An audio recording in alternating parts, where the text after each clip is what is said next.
Been intended, but do you feel the same? Lovers, late at night, I will be right here too. Out of sight, love is understood.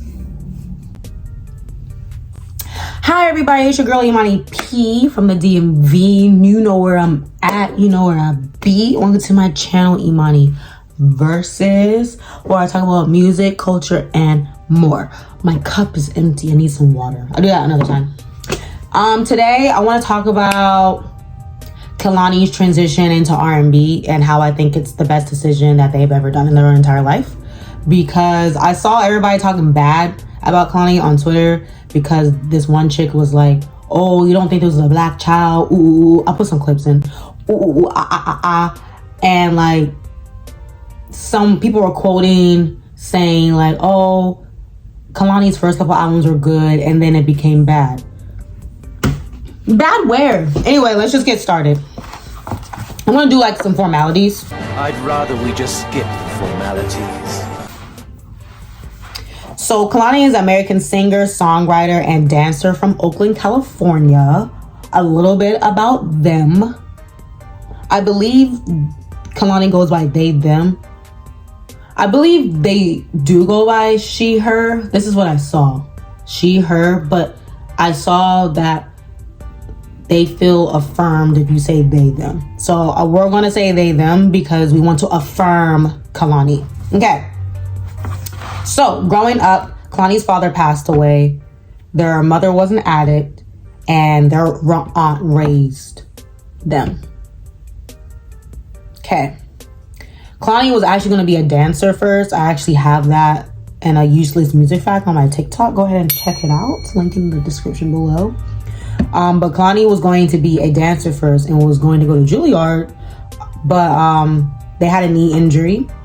So they focused on singing because of that.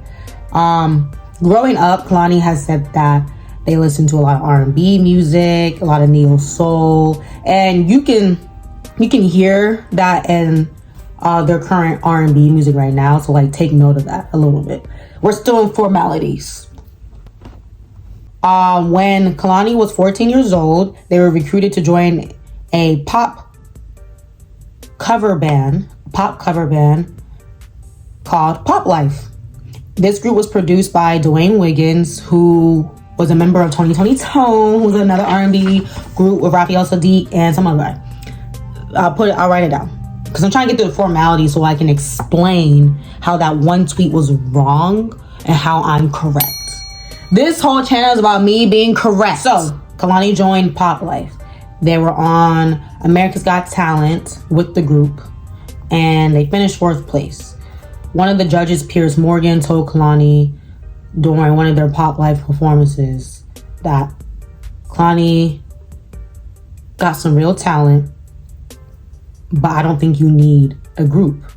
I think Kehlani heard that, took it, and ran. So I know from there, Kehlani did meet Nick Cannon, and Nick Cannon propped them up in a nice apartment and stuff because I know Kehlani was jumping around from house to house.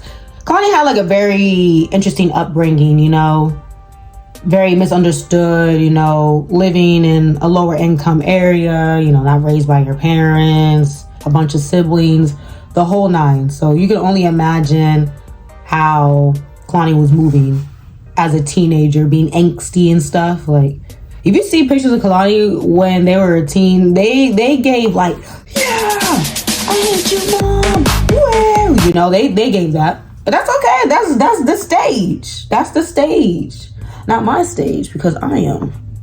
But that's a stage.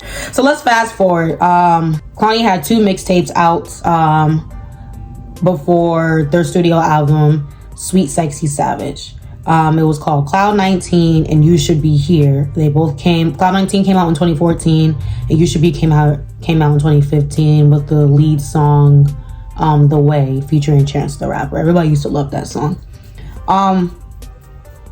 Those mixtapes, when I think about it, and this is where I'm gonna start getting into the transition of Kehlani doing R&B music and why this is the best option. Those mixtapes were of their time. At that time, the Jhené Aikos, the Summer Walkers, the Jessie Reyes, they were all doing that little like tiptoeing between like R&B and pop, where they were, like singing from their soul, but like over these very like kind of more upbeat beats. And people was really like messing with it. Like, I'll try to put a clip in here so I don't get copyrighted, but I'll like speed it up or something. But I'll try to like give you the sound that was going on back then. Everybody pretty much sounded the same, had the same little earthy tone. I am just a humble young gal from California. Like Jhené Aiko, like, I'm from California and I'm an earth gal and I walk around barefoot. Like, that was like the vibe. Like, everybody had that vibe back then. So Kehlani eventually dropped Sweet Sexy Savage, and I really did like that album. I think that album came out in 2016, I believe. I did like that album a lot.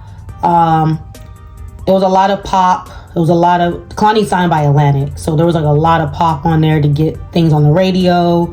There was a lot of like teetering of R&B. Some of it was kind of slow, some of it wasn't.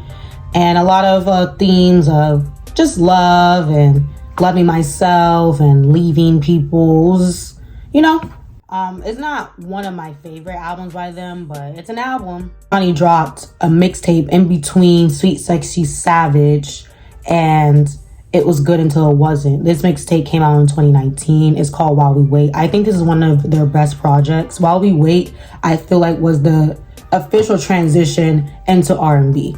So I feel like Kehlani dropped an album, Sweet Sexy Savage, and those mixtapes and stuff for Atlantic, basically, to get a mainstream music base. Like, when you hear those songs, we even see what they were dressing as during that time. It was very trendy. It was very, I'm trying people to see me. Like, my record is telling me to see me. But I can tell that wasn't really them, because when I would hear some of the songs on the mixtape, I'm like, Kehlani want to do R&B, and they need to let them do R&B. Like, that's the thing. Like, they need to do.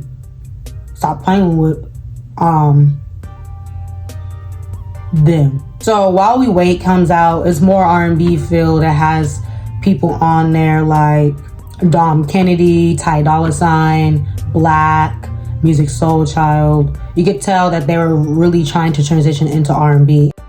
I wish I could actually play the songs on here to show you guys the transition, but like, if you can just go back and listen to those albums and then come back to this video, you can hear that some of those albums were teetering between R&B, but they were mostly like that pop R&B sound. And then as Kehlani kept growing as an artist, you started hearing more of the real sound, the real R&B that they've been wanting to do, and I can tell it because I knew it. They dropped in 2020 It Was Good Until It Wasn't, and they had features on that album with Jhené Aiko. Jhené Aiko kind of transitioned more into R&B by then as well. I feel like Jhené Aiko always teetered between alternative and R&B, but I think more recently now, she has like gotten into R&B more, But Jhené Aiko, Masego, Lucky Day, Ty Dolla $ign, and James Blake.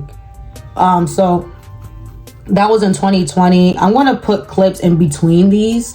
So if you actually want me to do this, let me know, because I can't do it because of like copyright stuff.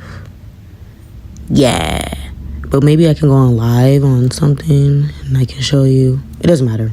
Or TikTok, I don't know. Show you the transition and see how much, like, you can tell Kehlani, like, as they age, as they like grew up more, you could tell that they came into their own, and this was a decision that came from them, that they wanted to be in R&B. They wanted to do R&B music, and they haven't really went back to that sound from Sweet Sexy Savage or Cloud 19. And I feel like that was a sound that the record label really pushed on Kehlani. They seem so natural doing R&B. They seem so natural doing neo soul. They seem so natural just being soulful, because that is what they grew up on, Dang! My last thing I wanted to talk about too with this, when Blue Water Road came out, that's the most recent album, I believe. Straight R&B music. Yes, it was a lot slower. Yes, it was like, it had like some themes of you know, radio hits, but the radio hits were still R&B songs. And like, that's what I like about Kehlani. I love the transition into R&B. I think that was the best option for them. I don't understand why people did like the pop version of them. Like, you can tell they can still do pop because they still got songs with Sid that was very pop and dance based. They did the Nights Like This song. Songs like Alter were very poppy. Not like poppy like Katy Perry and them, but like, you can tell it was for a more general pop. It wasn't specific. It was a very general song. It wasn't very specific. So you can tell that. And pop music is just basically for everybody. It's not a real genre. It's just a song that will be for everybody. And I know Kehlani can still pop off and do those. Pop off with pop music. But I do feel that their heart is with R&B. And I love it and I like it, and I think they come into their own. That's why I really like it a lot, because you can tell that they're comfortable here. So I'm not saying that one tweet was wrong, saying that, oh, Kehlani, you know, was doing, they fell off. I don't know what happened to their sound after. I think they came into their sound, and I think it's like the best option. Kind of like how Kali Uchis stopped doing like music in English. She does music straight in Spanish now. Like, you know, she still does like English songs and stuff, but most of her music is Spanish based, and that was the best option for her because she was not popping off with the English. She wasn't. But she popping off with the Spanish. She really is. I'm cold. Anyway, I hope you can see some of the examples, like the clips I put in, and you know, just a little bit about Kehlani. I like them doing R&B. I want them to keep doing R&B. I want them to keep doing neo soul. And I would love to see Kehlani in concert one day. Couldn't do it last year. Can't do it this year. I'm seeing Beyonce. I'm seeing Flo. I'm trying to see Paramore low key. So that's what I'm doing. So if Kehlani goes on tour in like another year, because I know that they said that they were dropping another album, I would definitely go to that concert because I always wanted to see them in concert. I think they're just a class act. They can sing super well. They can dance. Their lyrics are really, really good. Like, they just got it. Okay, well, let me know in the comments below. Did you like Kehlani before they changed their sound or after? Thanks for watching. Check out my Spotify at imaniversus. I have lots of playlists on it, and Kehlani's on them. My TikTok, imaniversus. I do quick reviews on there, and I just make comments about stuff and look cute. And then, I don't know what else I like talk about, but make sure you subscribe and like this video. Also, tell me like some things you want me to talk about below. I feel like I'm kind of out of the loop, like what's popular or what's in, and I need some help. So please help me. Bye. Standing, get it right. What I need from you is everlasting. Lovers at night, I might regret everything. What's it worth? Yeah, can't keep on no more, especially when I'm sober.